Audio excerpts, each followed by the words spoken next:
Seguimos profundizando en este caminar que les confieso disfruto mucho compartirlo con ustedes. Me es muy grato hacer un recorrido por la Biblia, porque además es un compromiso para mí en establecerme esa meta de leerla completa, de disfrutarla sin carreras, sin que tenga la prisa de que tengo que tenerlo listo para determinada fecha. Como le escuché a un sacerdote del padre Ángel Espinosa, también el padre Antonio Fortea lo dice, eh, la Biblia es para leerla toda la vida y le puedes dar varios recorridos a lo largo de toda tu vida y volver a empezar y retomar un versículo. A veces en 3 líneas puede haber algo tan impactante que te mueva y te convierta. Y vean el ejemplo de San Agustín, con aquella voz que escuchó, toma y lee, y tomando una de las epístolas de San Pablo al azar, pues descubrió un camino de conversión total para su vida.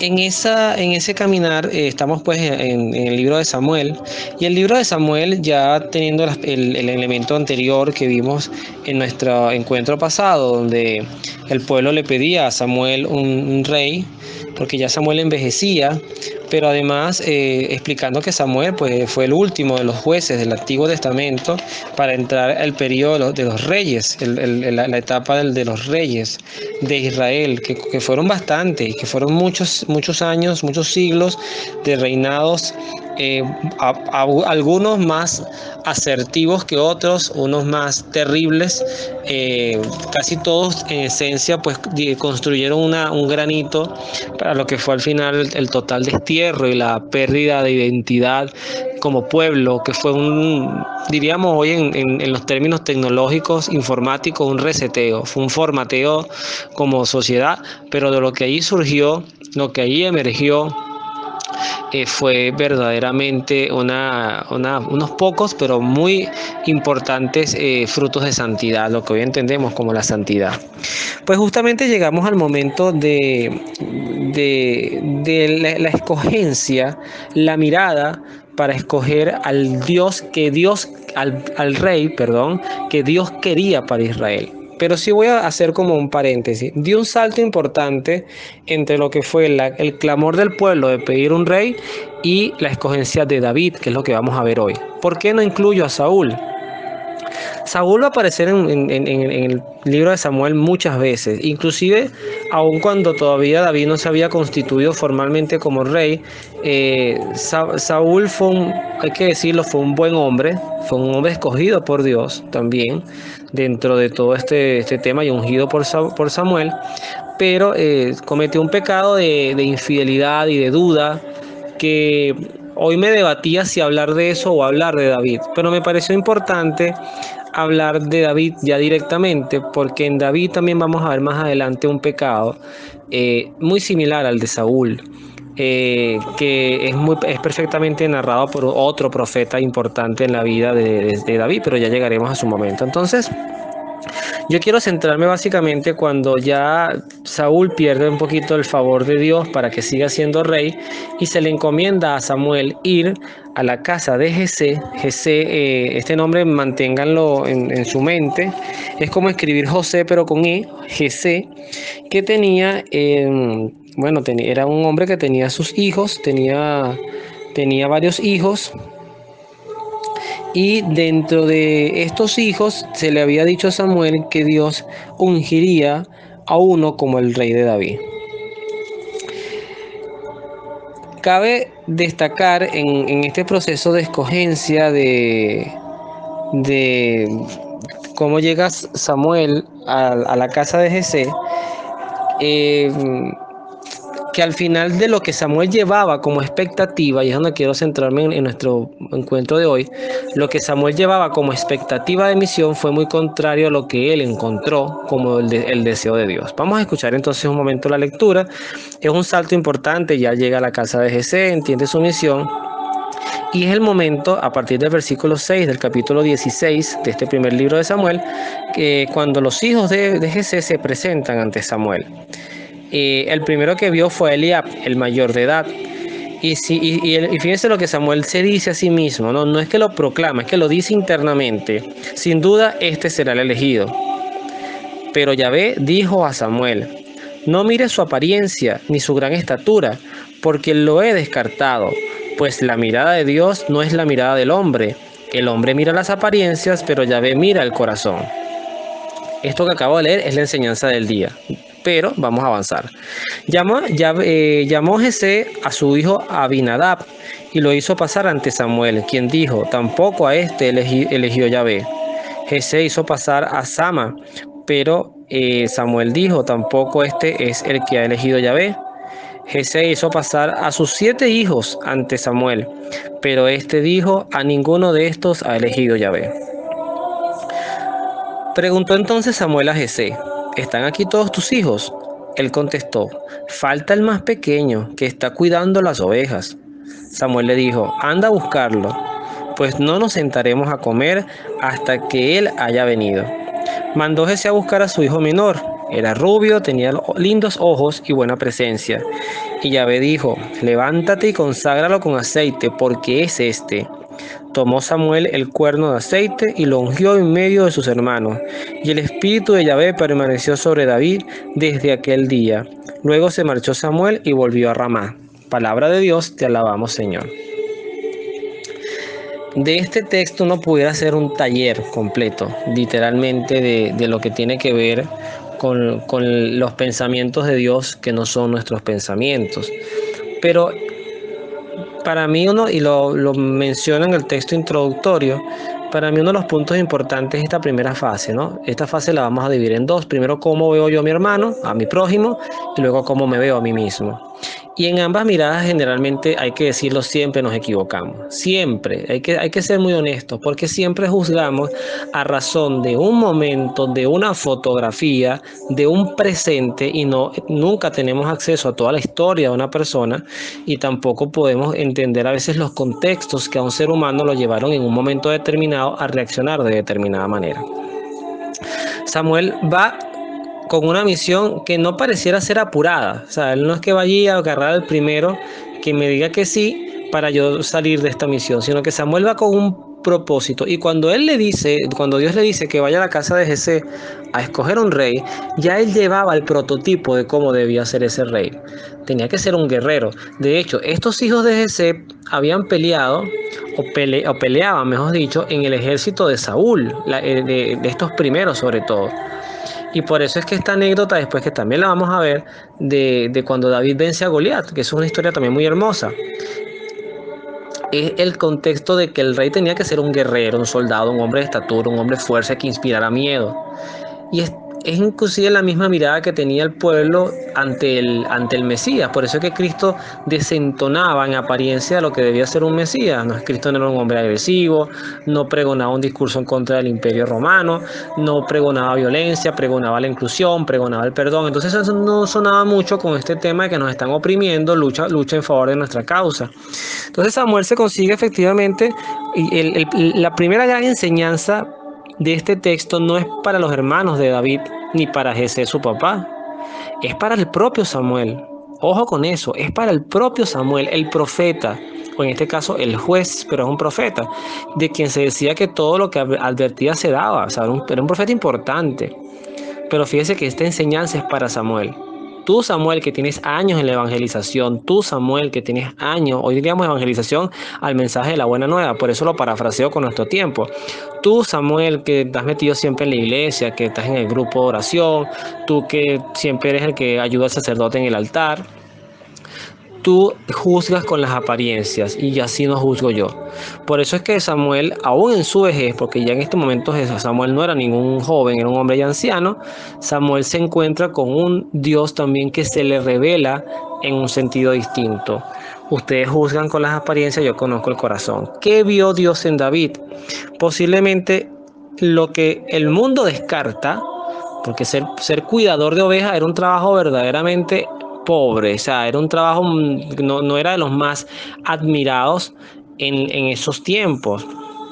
Todos los trabajos son dignos, pero no todos los trabajos ameritan la misma responsabilidad. No es lo mismo ser el portero o el guardián de un castillo a ser el portero o el guardián de un templo, de un colegio, de una sinagoga en esos tiempos. O sea, no era la misma responsabilidad, siempre con la misma dignidad, pero no era la misma responsabilidad. Entonces llama la atención, ¿por qué David? ¿Por qué David? Primero, porque el que cuida ovejas generalmente construye entre las ovejas y entre el pastor un vínculo único. Quienes han tenido la oportunidad, yo no la he tenido, pero he escuchado aprendizajes y enseñanzas en torno a eso. Quienes han tenido la oportunidad de vivir experiencia de pastorear ovejas, o sea, porque conozcan a una persona o lo han visto, los pastores de ovejas tienen una virtud que pueden haber ovejas mezcladas, pero las ovejas obedecen a la voz de su pastor. Es decir, el pastor tiene un tono de voz, un silbido, una palabra, que la oveja reacciona. Pueden haber 30 pastores, pero las ovejas de Luis, por poner un ejemplo, reaccionan a mi voz. Es decir, que es el enfoque del liderazgo que sabe crear vínculos de fidelidad. Y pareciera que David era de los hijos de Jesé el que iba a saber escuchar la voz de Dios para luego ser pastor de lo que implicaba gobernar. Por lo tanto, quiere decir que para ser un buen líder hay que ser un buen pastor. Y hay que, en cierta forma, eso lo decía el Papa Francisco y coincido plenamente con él, hay que oler a ovejas, hay que dormir con las ovejas, hay que comer con las ovejas. Y eso es bien bonito porque a veces nosotros tenemos tantos conceptos de liderazgo y de poder tan divorciados de lo que Dios esperaría de un servidor público, o de un padre de familia, de una madre, de un presidente de junta de condominio, de un militar, de un policía. Y es esa sensación de caminar con tu gente, de construir vínculos con tu gente y de proteger y cuidar a tu gente. De este salto vamos a dar un salto de vínculo al Evangelio. Me he centrado muchas veces en la mayoría de las veces de los evangelios, porque los evangelios de por sí son el centro, son el epicentro de la Biblia. O sea, toda la Biblia confluye en Cristo y así lo entendemos todos los cristianos, indiferentemente de su denominación religiosa. Y fíjense que el vínculo que vamos a hacer es con la parábola. Aquí sí se aclara que es una historia, un cuento, o sea, una parábola del fariseo y el publicano. Dice esta historia, que está en el Evangelio de San Lucas, en el capítulo 18, versículos del 9 al 17. Dice esta historia, esta parábola, que dos hombres habían subido al templo a orar. Uno era fariseo y el otro era publicano. El fariseo, puesto de pie, oraba en su interior de esta manera: oh Dios, te doy gracias porque no soy como los demás hombres que son ladrones, injustos, adúlteros o como ese publicano. Ayuno 2 veces por semana y doy la 10ª parte de todas mis entradas. Mientras tanto, el publicano se quedaba atrás y no se atrevía a levantar los ojos al cielo, sino que se golpeaba el pecho diciendo: Dios mío, ten piedad de mí, que soy un pecador. Yo les digo que este último estaba en gracia de Dios cuando volvió a su casa, pero el fariseo no. Porque el que se hace grande será humillado y el que se humilla será enaltecido. Le traían también niños pequeñitos para que los tocara, pero los discípulos empezaron a reprender a estas personas y Jesús les dijo: tráiganlos, dejen que los niños vengan a mí, no se lo impidan, porque de ellos es el reino de los cielos. En verdad les digo que el que no recibe el reino de los cielos como un niño no entrará en él. Palabra del Señor, gloria a ti, Señor Jesús. Y aquí entramos en la segunda mirada. Ya entramos en la mirada. La primera mirada era de cómo yo veo a mi prójimo. Ahora es cómo me percibo a mí mismo. Y también decía en el texto introductorio que no se trata de siempre reconocernos con una humildad, con una autoestima por el piso. Quiere decir pregonar que somos malos. Yo digo inclusive la gente que siempre anda diciendo que es muy humilde es la que menos lo es. En realidad, la humildad es esa sensación de que lo único que llena mi vida es Dios. Y aunque Dios me invita a ponerme de pie y me llama amigo, mi tendencia es siempre arrodillarme y con mucho respeto quitarme las sandalias ante la zarza ardiente que representaría la presencia de Dios en mi vida. Aquí les acabo de hacer una metáfora con conectores entre lo que fue el momento de la zarza y Moisés, y todo lo que tiene que ver con el corazón contrito y humillado. Vean que inclusive, por ejemplo, aquel pasaje de aquella mujer que era conocidamente prostituta y sin embargo va y unge a Jesús con un aceite muy, muy grande y le lavaba los pies con sus lágrimas, lo que hacía era llorar y llorar y llorar. Y Jesucristo le decía a la gente: al que mucho ha amado, mucho se le perdona. O sea, esa mujer me está amando mucho, me está alabando, adorando mucho, pues yo la perdono. Entonces, en ese contexto, yo creo que la revisión interior es ver cómo me siento yo, o sea, cómo me miro yo, ¿Cómo siento yo mi conciencia y mi realidad ante mi vida y ante Dios? Pero también ante mi familia, también ante mi esposa, mi esposo, mi hijo, mi hija, ante mis padres. Yo, en estos contextos, ya uno cuando está entrando en cierta edad, que ya literalmente ya te dejarán de llamar joven y te empiezan a llamar señor, em, porque ya tu edad expresa más madurez desde el punto de vista físico. Uno empieza a relacionarse con personas que tienen a sus padres muy mayores y porque forman parte de tu contemporaneidad.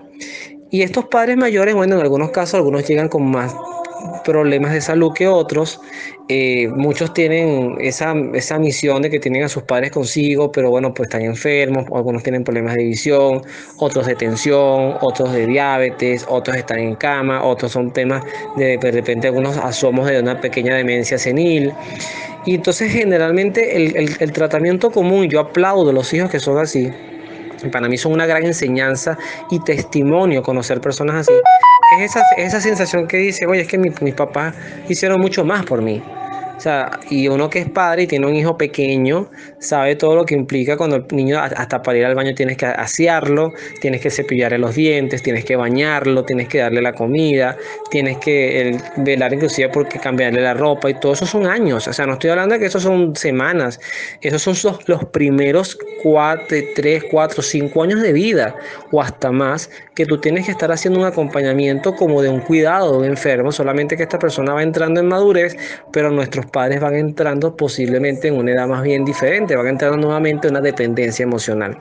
¿Por qué les hago todo este contexto? Bueno, porque efectivamente ese es el desarrollo del servicio. O sea, el desarrollo del servicio no es poner, las personas que ponen tantas excusas, pero es que yo no me confieso porque te recuerdo esa canción de Arjona que decía que él no se confesaba porque él tenía su conciencia tranquila. Y yo decía, wow, bueno, dichoso Arjona que tiene la conciencia tranquila. Yo sí necesito confesarme. Y es uno de los sacramentos que más añoro, inclusive no por encima de la Eucaristía, pero enlazada con ella. O sea, yo pienso mucho en la Eucaristía, pero no dejo de pensar en la confesión.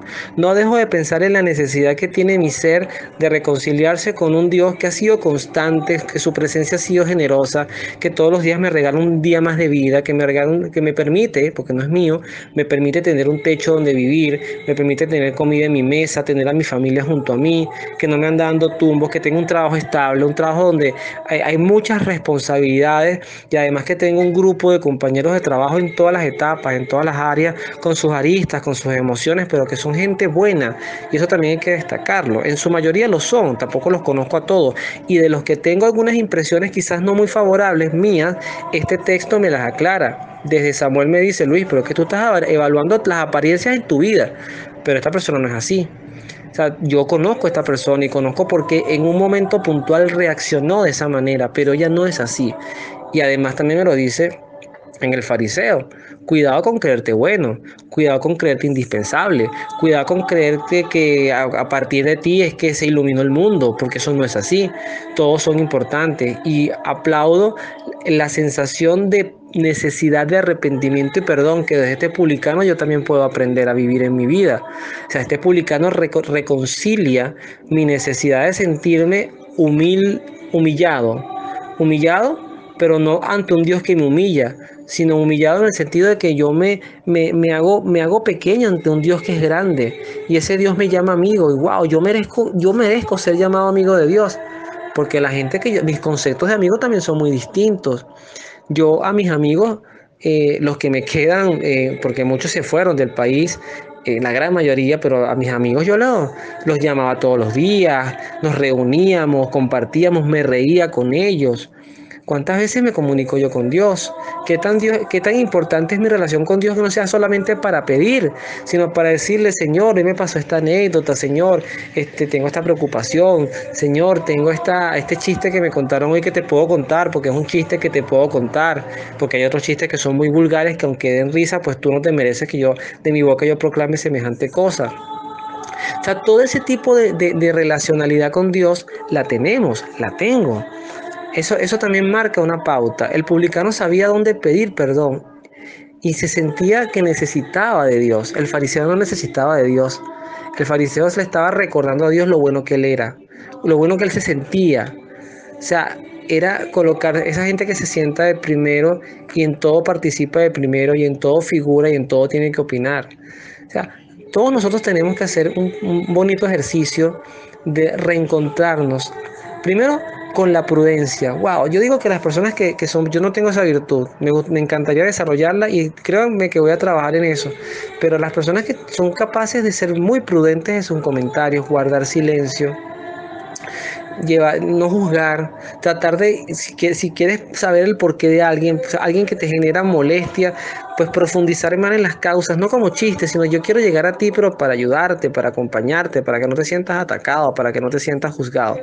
Eso es un recorrido de fe muy hermoso, que también vemos destacado en la vida de Jesucristo, que es el primero que nos enseña cómo ser rey, que es el primero que nos enseña cómo servir, que es el primero que nos enseña a no juzgar, pudiendo hacerlo, porque cuando Jesucristo le llevaron a la mujer adúltera, y con esto termino, ella se la llevaron porque le iban a matar a pedradas, porque así lo dictaba la ley, porque la encontraron en adulterio, pero un adulterio aparentemente donde solamente estaba ella, porque el otro adúltero no lo llevaron. Pero además es la mirada del Cristo que primero, fíjese que en ese ejemplo que Dios acaba de colocar en mi mente, vemos los dos ejemplos. Primero, Cristo, a ejemplo de Samuel, le dice a los que están ahí con las piedras: ¿quién de ustedes no ha pecado? Ustedes están viendo la apariencia de esta mujer, pero ¿quién de ustedes es tan digno para lanzar la primera piedra si la gran mayoría de ustedes también ha cometido adulterio? Eso es lo que les quiso decir. Pero además, cuando se encuentra solo con ella, la mujer, él le pregunta: ¿dónde están los que te condenan? Y ella misma, que se siente juzgada, condenada y que sabía lo que le tocaba por la ley, le dice: no están, Señor. Y Cristo, Dios mismo, que tiene la autoridad para decirle: mire, ¿sabe qué? Yo sí te voy a lanzar este peñonazo por sinvergüenza. Le pudo haber dicho eso. No, Cristo le dice: yo tampoco te condeno, pero eso sí, hija, eso sí, mujer, rescata tu dignidad. Vete y no peques más. Esa frase es fundamental en ese texto. Es fundamental. Cristo le reconoce reconoce en ella, le hace ver en ella que sí estaba cometiendo un pecado grave, que lo que la gente denunciaba tenía razón, pero que ellos no tenían ningún tipo de derecho ni de poder de asumir una moral superior a la de ella. Él, que sí la tenía, la perdonó. Entonces, ese es el mensaje final. Ese es el ejercicio de invitación de hoy. A reencontrarnos con la prudencia, con el silencio, alejarnos del juicio y a tratar de vivir una vida lo más en paz posible. No todo el mundo está en contra mío, no todo lo que se dice es porque es para mí, es una indirecta contra mí. Quienes perciben las cosas así generalmente tienen serios problemas de autoestima, que yo los he tenido. A veces uno siente que todo es contra uno, porque te agarra en un momento emocional difícil. Y saber buscar ayudas, saber reconfortarnos con aquellas personas que nos pueden dar ayuda y paz. Que Dios los bendiga, nos vemos en la oración.